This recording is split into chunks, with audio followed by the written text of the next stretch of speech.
Hi friends, electromagnetic theory के second chapter में आपका स्वागत है।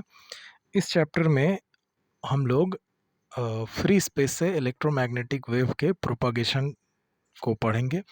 यहाँ देखेंगे कि जब फ्री स्पेस या वैक्यूम से इलेक्ट्रोमैग्नेटिक वेव प्रोपागेट करता है तो मैक्सवेल इक्वेशंस किस तरह से मॉडिफाई होते हैं, जो इलेक्ट्रोमैग्नेटिक वेव है उसका वेव इक्वेशन कैसा होता है, फिर इलेक्ट्रिक और मैग्नेटिक फील्ड एक दूसरे के साथ कैसे रिलेट करते हैं, जब इलेक्ट्रोमैग्नेटिक वेव फ्री स्पेस से प्रोपागेट करता है तो एनर्जी कितना होता है, और साथ ही साथ पॉइंटिंग जो वेक्टर था उसका फॉर्म क्या होता है। ये हम लोग एक एक करके इस चैप्टर में, इस सेक्शन में देखेंगे।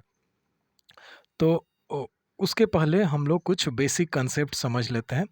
हम लोग मैक्सवेल्स इक्वेशंस अभी तक पढ़े हुए हैं। इसके पहले वाले सेक्शन में हम लोग मैक्सवेल्स इक्वेशन और उसके बाद डिस्प्लेसमेंट करंट और साथ में हम लोग इलेक्ट्रोमैग्नेटिक वेव का basic introduction, Poynting vector, Poynting theorem, ये सब हम लोग डिस्कस किए हैं। तो उसके बाद हम लोग कंटिन्यू करते हैं कि इलेक्ट्रोमैग्नेटिक वेव जब फ्री स्पेस से जाए तो क्या देखने को मिलता है। तो लेकिन सबसे पहले हम लोग कुछ बेसिक वो पुरानी बातें थोड़ा रिवीजन कर लेते हैं जो हम लोग पढ़े हुए हैं। जैसे फर्स्ट हम लोग मैक्सवेल्स इक्वेशंस जानते हैं कि डेल डॉट डी इक्वल्स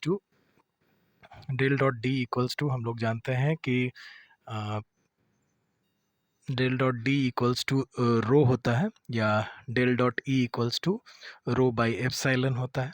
फिर जानते हैं del dot B equals to zero होता है, या del dot H equals to zero होता है। थर्ड इक्वेशन हम लोग पढ़े थे कि del cross E equals to minus of del B del T होता है, या del cross E equals to minus of mu partial differentiation of H by D T, del H by del T होता है। और fourth equation हम लोग पढ़े थे कि del cross H equals to J plus del D by del T, या del cross H equals to J plus epsilon del E by del T.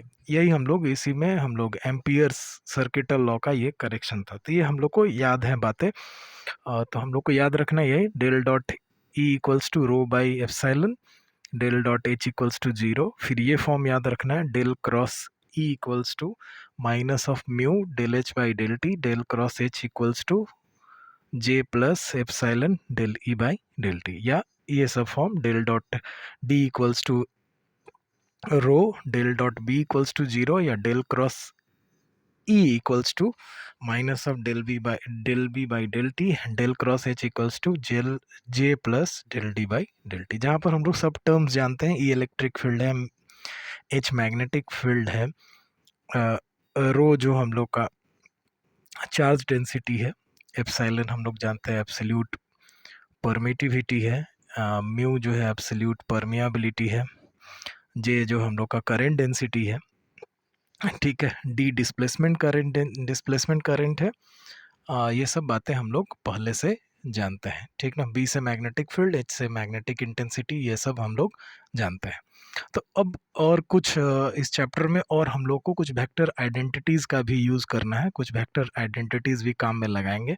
Mainly दो वेक्टर आइडेंटिटी, ये जो फर्स्ट वाला और ये लास्ट वाला, हम लोग को इस चैप्टर में यूज़ करना है या काम में आएगा। तो देख लेते हैं। फर्स्ट वाला है कि ये सब वेक्टर के फॉर्म में है, ठीक ना, जो कैपिटल लेटर में है या जो ग्रेड या नेबुला है वो सब के ऊपर वेक्टर का साइन है। तो पहला है ए वेक्टर, ए क्रॉस वेक्टर बी क्रॉस सी, ए क्रॉस बी क्रॉस सी, ये है। तो इसको हम लोग इस फॉर्म में याद रखेंगे। देखेंगे ए क्रॉस बी क्रॉस सी है तो बी को फर्स्ट लिखेंगे, उसके बाद ए डॉट सी माइनस, फिर सी को बाद में लिखेंगे ए डॉट बी। तो ये हो गया पहला आइडेंटिटी। और दूसरा आइडेंटिटी हम लोग को ये काम में रखना है कि डेल क्रॉस ए है, ठीक ना, यानी कर्ल का, कि कोई वेक्टर ए के कर्ल का कर्ल अगर निकालना चाहें तो ये होता है del into del dot A, del of del dot A, ठीक ना। यानी ये हम लोग को ग्रेडियंट ऑफ डाइवर्जेंस अगर हम लोग पकड़ा, डेल डॉट ए यानी डाइवर्जेंस हो गया, डेल डॉट ए के डाइवर्जेंस का gradient minus del dot del into A, यानी इसको हम लोग ऐसे भी लिख सकते हैं कि del of del dot A ये गया minus of del square A vector. तो ये लास्ट वाला आइडेंटिटी भी हम लोग के काम में आएगा, तो इसको अच्छे से देख के रखेंगे। अच्छा, अब हम लोग आ जाते हैं electromagnetic wave in free space के बारे में। तो सबसे पहले हम लोग देखते हैं कि जब इलेक्ट्रोमैग्नेटिक वेव फ्री स्पेस से प्रोपागेट करता है तो मैक्सवेल्स इक्वेशंस किस तरह से मॉडिफाई होते हैं या चेंज होते हैं। तो हम लोग जानते हैं कि फ्री स्पेस में कोई चार्ज नहीं रहता है, ठीक ना।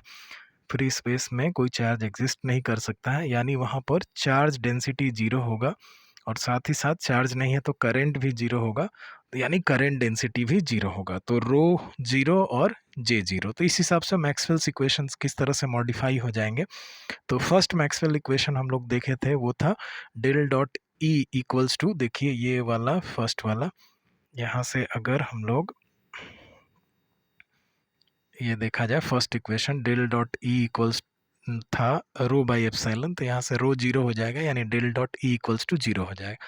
सेकेंड में कोई चेंज करने की ज़रूरत नहीं है, del dot H equals to zero.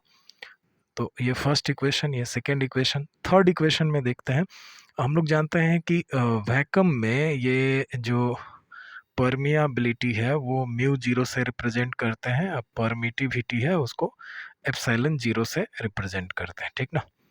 इसको म्यू जीरो से और ये एप्सिलॉन जीरो से परमिटिविटी को रिप्रेजेंट करता है। तो थर्ड इक्वेशन जो हम लोग का था, ये देखा जाए थर्ड इक्वेशन में ये ज़्यादा चेंजेस नहीं आएगा, केवल इसको हम लोग वैक्यूम में या फ्री स्पेस में म्यू जीरो से रिप्लेस कर देंगे। और थर्ड इक्वेशन में यहाँ पर क्या करेंगे हम लोग, एप्सिलॉन को एप्सिलॉन जीरो से रिप्रेजेंट कर देंगे, रिप्लेस कर देंगे। ओके, और एक बात यहाँ पर कि हम लोग जानते हैं कि जे का वैल्यू जीरो होता है तो जे को हटा देंगे फोर्थ वाले इक्वेशन से, तो यानी del cross H equals to हो जाएगा epsilon zero del E by del T. Vacuum में जे का वैल्यू जीरो, रो का वैल्यू जीरो, तो ये दोनों हम लोग जीरो से रिप्लेस कर देंगे।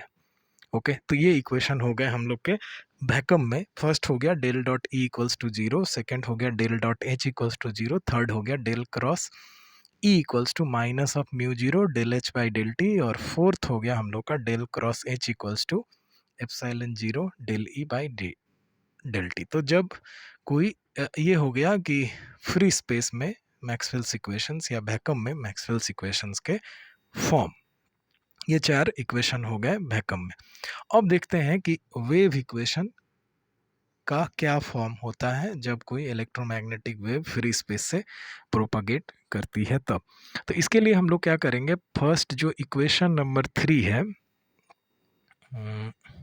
ये जो इक्वेशन 3 है इसके दोनों साइड में हम लोग कर्ल ले लेंगे, ठीक ना। डेल क्रॉस से हम लोग बोथ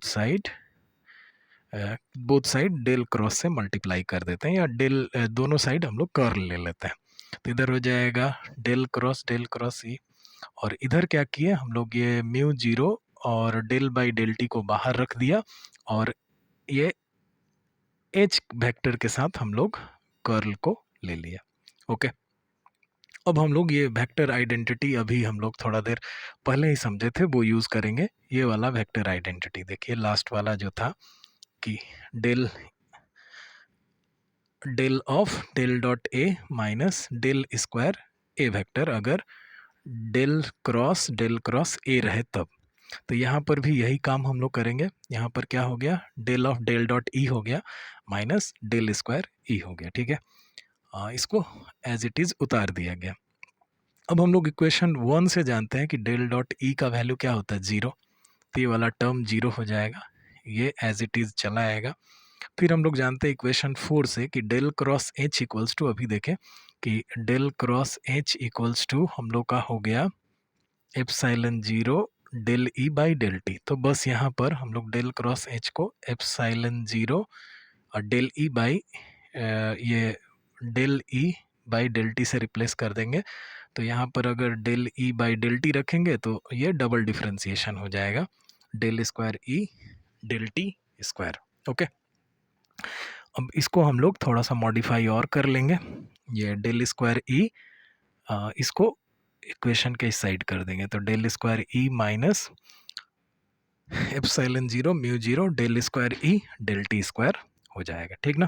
तो बस क्या काम किया गया कि हम लोग फर्स्ट वेक्टर आइडेंटिटी यूज़ किए, यहाँ पर डेल क्रॉस एच के जगह पर epsilon zero del E by del T रख दिया गया, तो डबल डिफ्रेंसिएशन हो जाएगा, म्यू जीरो एप्सिलॉन जीरो जैसे का तैसे रह जाएगा, दोनों को एक साइड ले लेंगे तो इस तरह का इक्वेशन हम लोग को मिल जाएगा कुछ। इसी तरह से अब काम करेंगे क्या, इक्वेशन 4 के दोनों साइड हम लोग कर्ल ले लेंगे।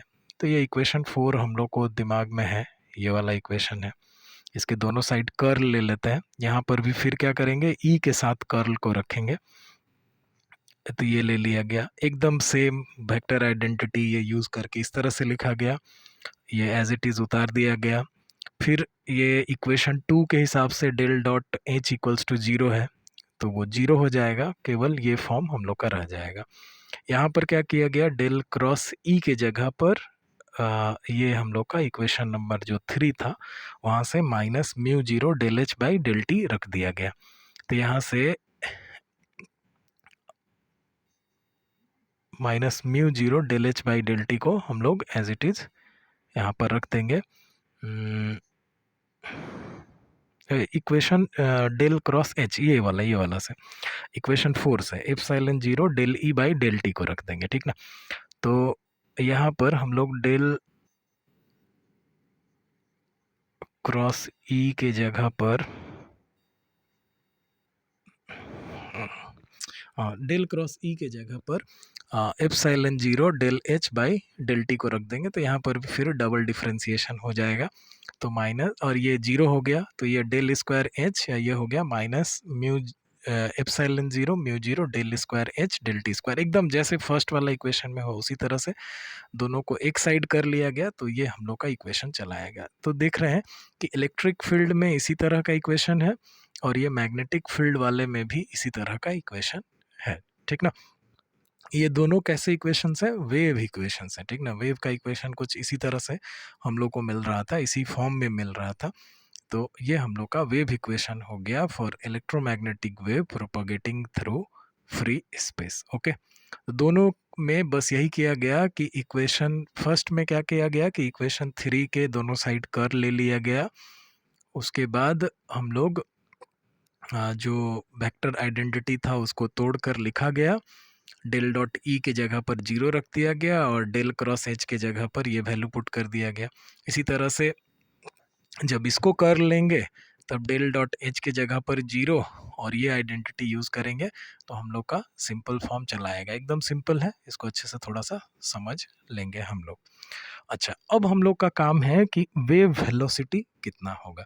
तो हम लोग देख रहे हैं कि ये वेव का इक्वेशन है, इस तरह के फॉर्म में ही है। देखिए ये जो इक्वेशन है लगभग ये वेव के इक्वेशन से पूरा मिलता जुलता है, del square psi minus 1/c square del square psi del T square equals to 0, ये भी कुछ इसी तरह का फॉर्म है।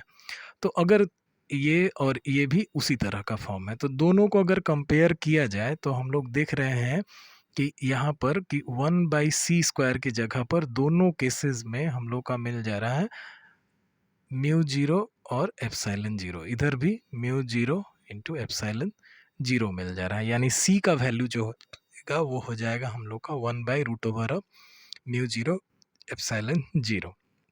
अब यहाँ से म्यू जीरो और एप्सिलॉन जीरो का वैल्यू रखकर हम लोग अगर नेट वैल्यू एक्यूरेट वैल्यू निकाले तो ये लगभग आता है 3 × 10⁸ मीटर पर सेकंड के बराबर, यानी जो लाइट का स्पीड है फ्री स्पेस में।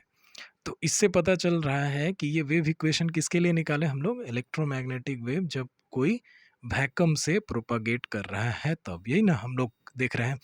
तो जब इलेक्ट्रोमैग्नेटिक वैक्यूम से प्रोपागेट कर रहा है तो उसका स्पीड किसके बराबर आ जा रहा है, 3 × 10⁸ मीटर पर सेकेंड के बराबर, जो लाइट का स्पीड है।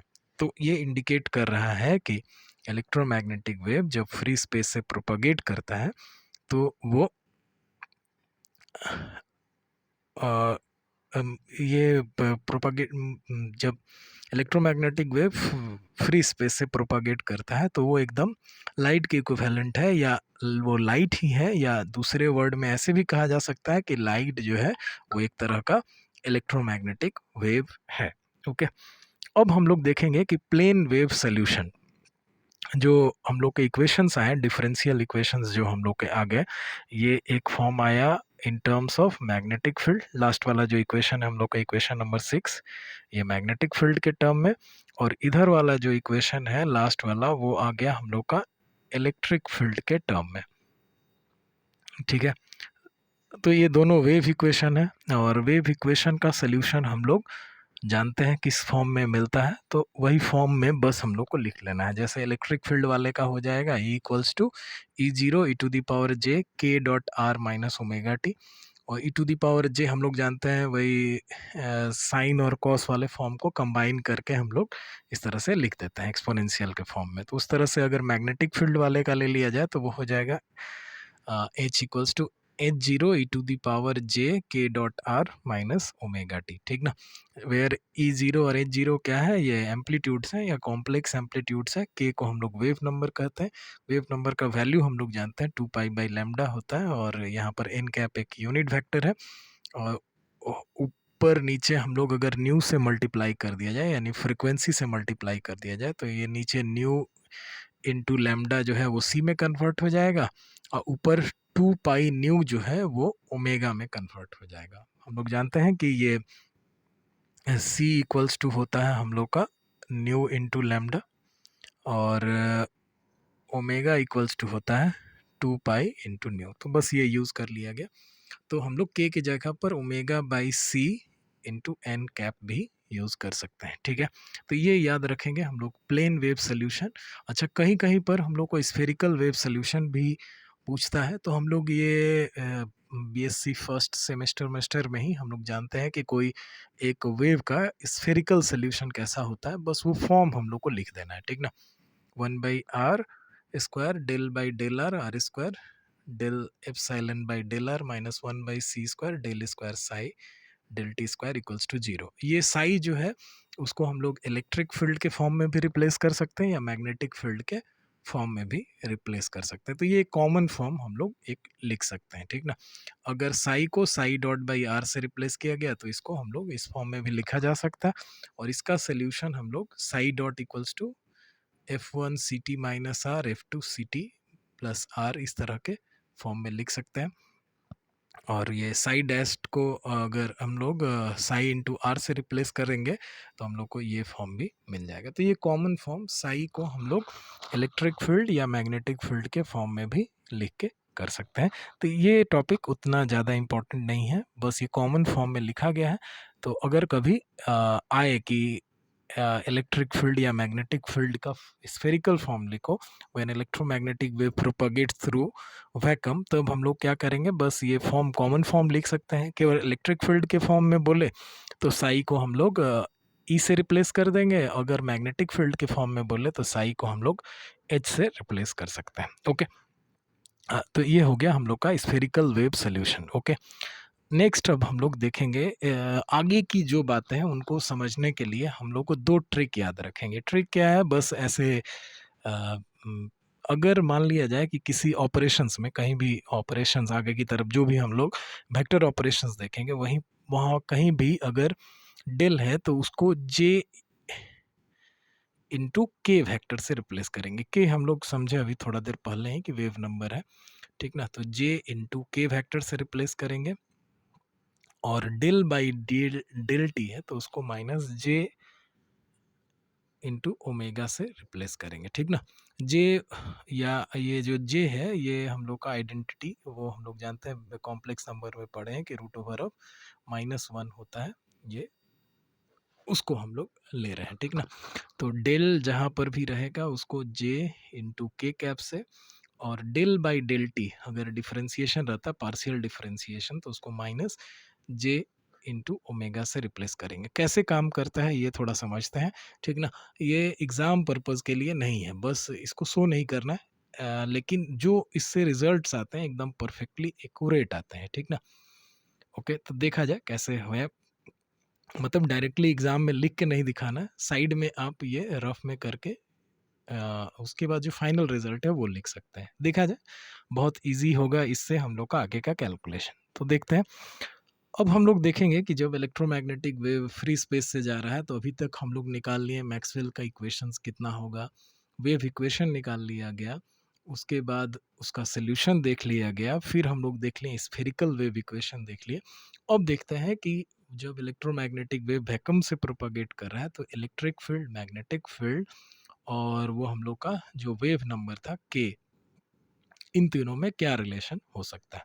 तो हम लोग जानते हैं कि इलेक्ट्रिक फील्ड का ये सोल्यूशन हम लोग थोड़ा देर पहले ही लिखे, E equals to E zero E to the power J K dot R minus omega T, and magnetic field का ये लिखे H equals to H zero E to the power J K dot R minus omega T.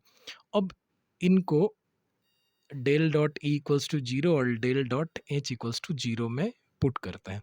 तो put करके अगर ये ई का पूरा value हम लोग यहाँ पर पुट करें, डेल डॉट ई, और के और आर को अगर तोड़े, मतलब के एक्स आई कैप प्लस के वाई जे कैप प्लस के जेड के कैप, और आर को तोड़े एक्स आई कैप प्लस वाई जे कैप प्लस जेड के कैप, और उसके बाद डेल डॉट उसका वैल्यू निकालें, तब हम लोग का फाइनल रिजल्ट आएगा। उसी तरह से एच का वैल्यू भी ये पूरा पुट करें और उसका हम लोग डाइवर्जेंस निकालें, तब हम लोग को पूरा वैल्यू आएगा। तो वो यहीं पर हम लोग को ट्रिक का यूज़ करना है। कैसे? अब हम लोग को del dot E equals to zero निकालना है, तो डेल को किससे रिप्लेस कर लेना है? हम लोग को जे के वेक्टर से। तो यानी यहाँ पर हम लोग लिख सकते हैं जे इंटू के वेक्टर और डॉट ई को कुछ भी हाथ नहीं डालना है, इक्वल्स टू जीरो। यानी हो गया K dot E vector equals to zero. तो ये आ गया हम लोग का फर्स्ट। तो इसको सॉल्व भी पुट, इसका वैल्यू अगर इधर पुट करके सॉल्व करेंगे तब भी ये आएगा, नहीं तो ऐसे सिंपल तरीके से भी चला आएगा। इसको बस रफ में रखकर हम लोग को फाइनल रिजल्ट लिख देना है। इसी तरह से डेल डॉट एच वाला भी चेक किया जाए, तो यहाँ पर भी हम लोग यही काम करेंगे। तो क्या है कि डेल है तो डेल को हम लोग रिप्लेस कर देंगे किससे? ये देखा जाए, यहाँ से डेल को रिप्लेस कर देंगे जे इंटू के से, और एच को एज इट इज़ रहने देंगे इक्वल्स टू जीरो। तो यहाँ से आ जाएगा K dot H equals to zero. Okay, तो यानी K dot E equals to zero and K dot H equals to zero हो गया। तो अब हम लोग जानते हैं वेक्टर में एकदम सिंपल, क्लास 11 में ही पढ़े कि दो वेक्टर का डॉट प्रोडक्ट अगर जीरो हो then both the vectors are perpendicular to each other. तो यहाँ से हम लोग का के को हम लोग क्या कहें कि वेव वेक्टर भी कहें या प्रोपागेशन वेक्टर भी कहते हैं। ये जो के हम लोग का आया था यहाँ पर, इसको हम लोग वेव नंबर वेक्टर या प्रोपागेशन वेक्टर भी कहते हैं, ठीक ना। ये डायरेक्शन ऑफ प्रोपागेशन को इंडिकेट करता है जनरली इलेक्ट्रोमैग्नेटिक वेव का। तो यहाँ से पता चल रहा है कि इलेक्ट्रोमैग्नेटिक वेव का प्रोपागेशन वेक्टर ई के साथ जो डॉट प्रोडक्ट बना रहा है उसका वैल्यू जीरो है, एंड के डॉट एच भी क्या है? जीरो है। मतलब डायरेक्शन ऑफ प्रोपागेशन वेक्टर और इलेक्ट्रिक फील्ड परपेंडिकुलर है, direction of propagation vector and magnetic field perpendicular है, ठीक ना। यानी इलेक्ट्रोमैग्नेटिक वेव जो है वो इलेक्ट्रिक के जो है डायरेक्शन ऑफ इलेक्ट्रोमैग्नेटिक वेव को इंडिकेट कर रहा है। तो direction of electromagnetic wave is perpendicular to electric field as well as to the magnetic field. तो ये बतला रहा है कि इलेक्ट्रोमैग्नेटिक वेव असल में कैसा वेव है?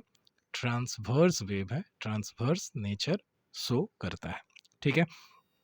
तो ये बात अच्छे से हम लोग दिमाग में रखेंगे, एग्ज़ाम में प्रूफ करने के लिए भी दे सकता है।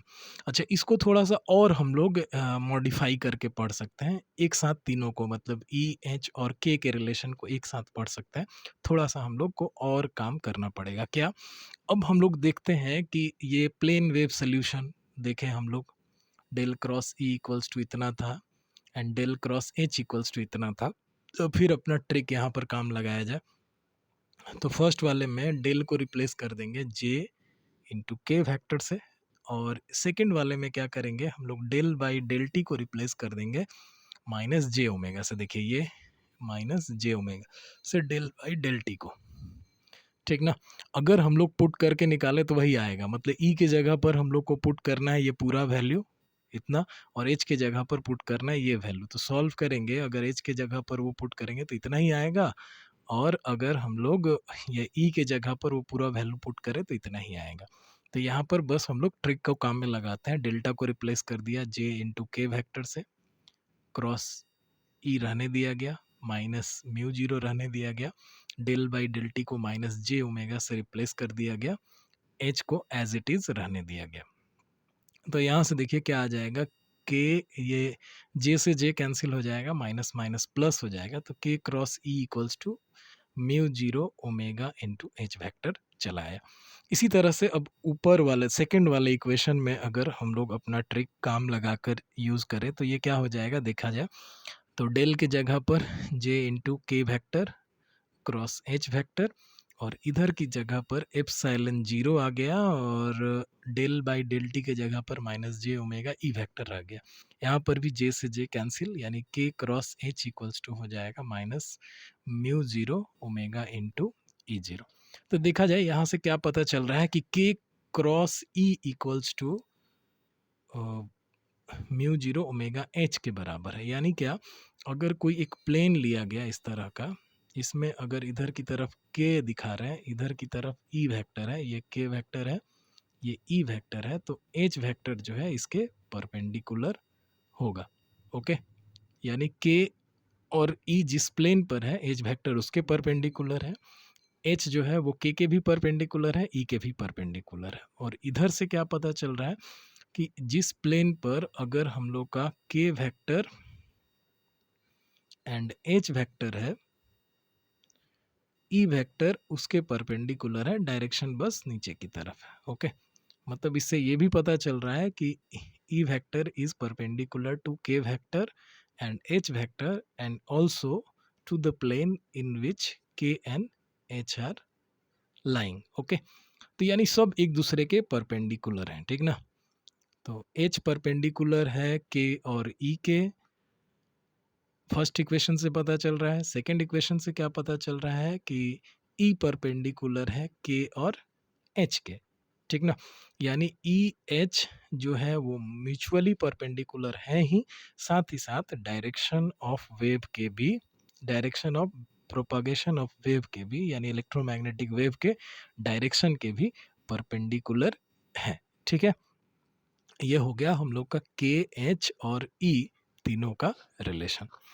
अब आगे बढ़ते हैं, अब हम लोग देखते हैं वेव इम्पीडेंस के बारे में। वेव इम्पीडेंस एकदम जैसे नॉर्मल इम्पीडेंस होता है उसी तरह का क्वांटिटी है, जैसे रेजिस्टेंस हम लोग देखते हैं उसी तरह से, जैसे वेव किसी मीडियम से प्रोपागेट कर रहा है तो कुछ ना कुछ रुकावट या ये आएगा ही। तो यहाँ पर रुकावट mainly electric field and magnetic field के कारण होता है। करंट के लिए रुकावट रेजिस्टेंस के रूप में होता है, यहाँ पर बस इलेक्ट्रिक और मैग्नेटिक फील्ड के कुछ म्यूचुअल इंटरेक्शन के कारण एक इम्पीडेंस क्रिएट होता है, जिसको हम लोग जेड से रिप्रेजेंट करते हैं। तो देखा गया कि अगर इलेक्ट्रिक फील्ड और मैग्नेटिक फील्ड का रेशियो डायमेंशन अगर रख के चेक किया जाए या इन दोनों का वैल्यू का रेशियो निकाला जाए तो ये कुछ इम्पीडेंस के इक्वल होता है, थोड़ा बहुत रेजिस्टेंस के इक्वल होता है, और इसी को हम लोग क्या कहते हैं, वेव इम्पीडेंस कहते हैं। ठीक है, इन फ्री स्पेस। अब इसका वैल्यू चेक किया जाए कैसे आता है, तो हम लोग क्या करेंगे कि कोई एक रिलेशन, यहाँ से कोई एक रिलेशन जैसे ये वाला या ये वाला कोई एक यूज़ कर लेते हैं, और हम लोग जानते हैं कि ये परपेंडिकुलर है, तो या मैग्नीट्यूड दोनों साइड ले लिया गया, तो के इंटू ई, इधर से ही देख लिया जाए, तो के इंटू ई इक्वल्स टू हो जाएगा mu zero omega into H, केवल मैग्नीट्यूड लिया गया। ओके, तो यहाँ से के, यहाँ से ई बाई एच इक्वल्स टू कितना हो जाएगा, म्यू जीरो ओमेगा बाई के हो जाएगा। तो यही लिख दिया गया, म्यू जीरो ओमेगा बाई के। अच्छा, अब के का वैल्यू इतना होता है, ये हम लोग अगले स्लाइड में देख लेते हैं कि के का वैल्यू कैसे इतना होता है। अब इसके बाद ओमेगा से ओमेगा कैंसिल हो जाएगा, और ये ओमेगा जीरो को अगर हम लोग रूट के अंदर इंक्लूड कर दें तो ओमेगा जीरो स्क्वायर हो जाएगा, और ओमेगा जीरो से ओमेगा जीरो एक कैंसिल हो जाएगा, और रूट के अंदर बस root over of mu zero, omega zero बोल रहा था, म्यू जीरो, ठीक ना। तो रूट ओवर के अंदर एक म्यू जीरो और एक एप्सिलॉन जीरो हम लोग का रह जाएगा, ठीक ना। तो ये थोड़ा सा हम लोग अच्छे से समझ लेंगे, ठीक ना। ओके, तो अब हम लोग देखते हैं कि के का वैल्यू कैसे होता है, इतना के बराबर root over of epsilon zero mu zero into omega. तो हम लोग जानते हैं कि ई इक्वल्स टू इतना होता है, h इक्वल्स टू इतना होता है। हम लोग सोल्यूशन भी देखे कि ये दो हम लोग के सोल्यूशंस आए थे। तो अगर e के जगह पर ये पुट किया जाए और इधर h के जगह पर ये पुट किया जाए, मतलब जहाँ h है ये पुट कर दिया, e की जगह पर ये पुट कर दिया जाए, तो इसको सॉल्व करेंगे तो हम लोग को ये फॉर्म मिलेगा, ठीक ना। तो इसको भी अपने ट्रिक से हम लोग यूज़ कर लिया जाए तो डेल स्क्वायर यानी कितना हो जाएगा, डेल का वैल्यू हम लोग क्या पकड़े थे, जे इंटू के वैक्टर, तो यानी हो जाएगा डेल स्क्वायर यानी जे स्क्वायर के स्क्वायर हो जाएगा, ठीक ना। माइनस इधर से देखा जाए तो एप्सिलॉन जीरो म्यू जीरो और यहाँ पर था हम लोग का माइनस ऑफ जे ओमेगा, तो यानी हो जाएगा माइनस ऑफ जे ओमेगा और इधर ई का इधर का स्क्वायर, ठीक ना, इक्वल्स टू जीरो। ये हम लोग यूज़ कर रहे हैं। यहाँ पर ई एक रह जाएगा हम लोग का माइनस के साथ, तो देखा जाए तो ई से ई अगर बराबर के इक्वल के इधर कर लिया जाए, ई से ई कैंसिल हो जाएगा, जे स्क्वायर से जे स्क्वायर कैंसिल हो जाएगा, तो हम लोग के पास रह जाएगा K square equals to epsilon zero mu zero और ये स्क्वायर से हटेगा तो ओमेगा स्क्वायर हो जाएगा, यानी के इक्वल्स टू हो गया root over of epsilon zero mu zero और बाहर की तरफ ओमेगा, ठीक है। तो ये हम लोग काम किया गया, थोड़ा सा कैलकुलेशन है बस देख लेंगे हम लोग, तो ये फॉर्म आ जाएगा और उससे हम लोग का ये फॉर्म आ जाएगा वेव इम्पिडेंस का। तो सब जो वर्ड्स हैं जो टर्म्स हैं वो थोड़ा मिलते जुलते हैं, इसीलिए कुछ कुछ में क्या हो जा रहा है कि थोड़ा हम लोग को जो उच्चारण हम लोग कर रहे हैं उसमें थोड़ा सा इधर उधर हो जा रहा है, वो हम लोग थोड़ा सा मिस्टेक जो है उसको हम लोग आइडेंटिफाई करके क्लियर कर लेंगे। अब हम लोग देखते हैं पॉइंटिंग वेक्टर के बारे में, ठीक है। तो पॉइंटिंग वेक्टर को हम लोग जानते हैं कि पॉइंटिंग वेक्टर होता है S equals to E cross H के बराबर। अब हम लोग एच को रिप्लेस करेंगे यहाँ पर, कैसे, तो हम लोग ये देखें अभी थोड़ा देर पहले कि K cross E equals to mu zero omega H होता है, तो एच इक्वल्स टू कितना हो जाएगा, के cross E by mu zero omega, तो हम लोग एच को यही के cross E by mu zero omega से रिप्लेस कर दिया, यहाँ पर म्यू जीरो ओमेगा को नीचे ले लिया गया। अब ये वेक्टर आइडेंटिटी हम लोग यहाँ पर अप्लाई करेंगे अपना फर्स्ट वाला जो बोला था मैं, देखिए यहाँ पर जो फर्स्ट वेक्टर आइडेंटिटी हम लोग का था ये वाला यूज़ करेंगे, बी पहले सी बाद में फिर ए डॉट सी इधर ए डॉट बी, तो यही काम इधर की तरफ हम लोग करते हैं। ये गया, तो यहाँ पर भी के पहले और ये ई हो जाएगा बाद में, इधर ई डॉट ई और इधर हो जाएगा ई डॉट के हो जाएगा, ओके। अब हम लोग जानते हैं कि सेम वेक्टर का जो डॉट होता है वो जैसे ए डॉट ए है तो ए स्क्वायर हो जाएगा, तो उसी तरह से E dot E E square हो जाएगा, तो यहाँ से ई स्क्वायर के वेक्टर रह गया, म्यू जीरो ओमेगा ये रह जाएगा और ई डॉट के जीरो हो जाएगा, क्यों, क्योंकि ई एंड के परपेंडिकुलर है तो डॉट प्रोडक्ट जीरो हो जाता है दो परपेंडिकुलर वेक्टर्स का, तो वो जीरो हो जाएगा। अच्छा, अब तो हम लोग का ई स्क्वायर मिल गया, ये रह दिया गया, और हम लोग अब जानते हैं कि के इक्वल्स टू होता है omega by C into N cap, तो के की जगह पर हम लोग omega by C into N cap रख देंगे, ठीक ना। अब जो नीचे वाला टर्म है देखा जाए ये हम लोग आ गया E square by omega mu zero omega और के के जगह पर omega by C into N cap रख दिया गया, तो ये ओमेगा से ओमेगा कैंसिल हो जाएगा, तो हम लोग का बच जाएगा इधर से ई स्क्वायर और नीचे बच जाएगा म्यू जीरो सी इंटू एन कैप। अब ये म्यू जीरो सी को हम लोग जेड से रिप्लेस कर सकते हैं, ठीक ना। ये देखा जाए कि हम लोग जेड इक्वल्स टू देख रहे हैं इतना है, तो अगर हम लोग स्पीड ऑफ लाइट लिखा जाए तो Z equals to speed of light हम लोग जानते हैं कि सी इक्वल्स टू होता है माई 1 म्यू जीरो एप्सिलॉन जीरो, ठीक है, ये होता है हम लोग का स्पीड ऑफ लाइट। अब यहाँ पर हम लोग काम क्या करते हैं कि म्यू जीरो इंटू सी का वैल्यू निकालते हैं। तो म्यू जीरो इंटू सी का वैल्यू, तो म्यू जीरो से मल्टीप्लाई कर देंगे, तो mu zero by mu zero into epsilon zero, ठीक ना। तो ये फॉर्म जो है यही आ जाएगा हम लोग का, epsilon zero by mu zero, ठीक ना, जो है जेड के इक्वल, यानी जेड इक्वल्स टू हम लोग म्यू जीरो इंटू सी रख सकते हैं। तो यहाँ पर हम लोग वही म्यू जीरो इंटू सी जो आया था उसको हम लोग जेड से रिप्लेस कर दिया गया। ये थोड़ा सा खुद से कैलकुलेशन करके चेक कर लेंगे, ठीक है। तो यानी अब हम लोग जानते हैं कि पॉइंटिंग वेक्टर है वो क्या बतलाता है, कोई भी इलेक्ट्रोमैग्नेटिक वेव के एनर्जी फ्लो के डायरेक्शन को इंडिकेट करता है। तो इससे एक बात क्लियर हो रहा है कि एनर्जी फ्लो का डायरेक्शन यानी एस वेक्टर वो किसके इक्वल है, एन कैप के इक्वल है या एन कैप के प्रोपोर्शनल है। और एन कैप क्या था, हम लोग इधर की तरफ ध्यान देंगे तो एन कैप हम लोग लिखे थे is the unit vector along the direction of propagation. तो यानी एनर्जी का फ्लो जो है वो किधर की तरफ हो रहा है, direction of propagation of wave के अलोंग हो रहा है। यानी जिस डायरेक्शन में वेव प्रोपागेट करता है एनर्जी का फ्लो भी उसी डायरेक्शन में होता है, ठीक है। तो ये अच्छे से समझ के रखेंगे। अब नेक्स्ट हम लोग देखते हैं energy density and energy distribution.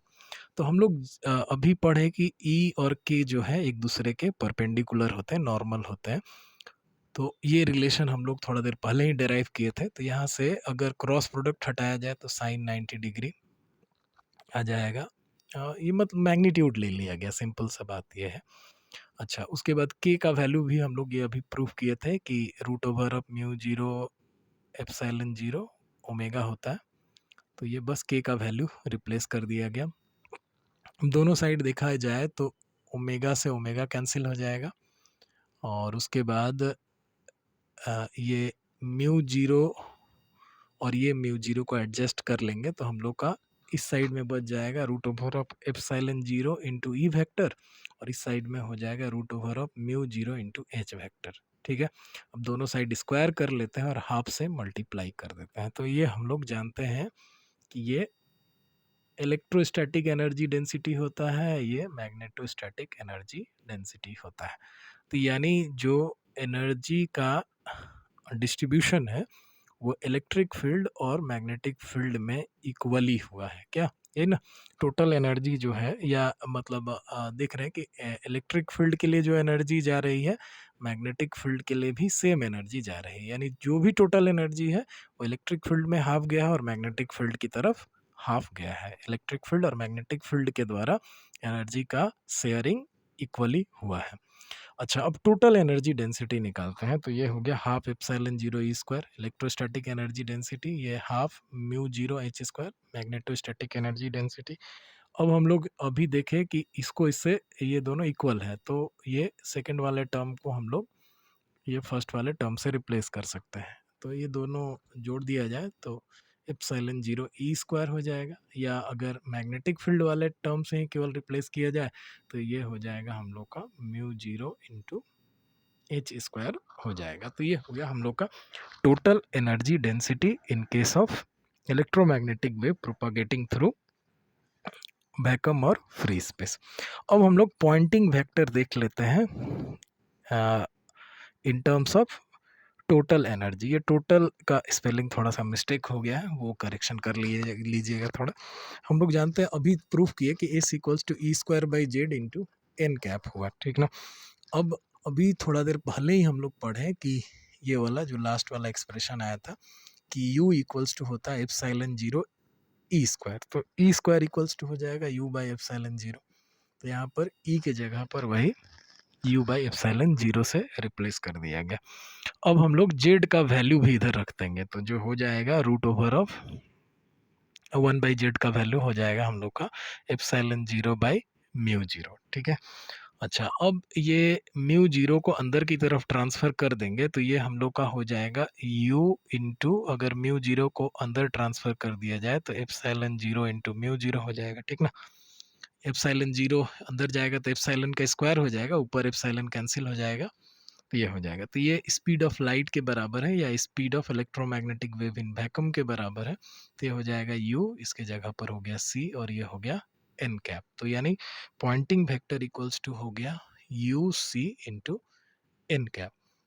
ठीक है, यानी पॉइंटिंग वेक्टर जो हो गया वो सिंपल भाषा में u जो है टोटल एनर्जी डेंसिटी है और c जो है स्पीड ऑफ लाइट है। तो अगर मैग्नीट्यूड के टर्म में देखा जाए तो s इक्वल्स टू हो जा रहा है हम लोग का u इंटू सी, यानी Poynting vector is equals to energy density times of the velocity of the wave. ठीक ना, तो एनर्जी डेंसिटी और स्पीड ऑफ लाइट में मल्टीप्लाई करने से हम लोग को पॉइंटिंग वेक्टर मिलता है। ठीक ना, तो ये इंडिकेट करता है कि the energy associated with the wave propagates with the same velocity with which the field vectors E and H propagates।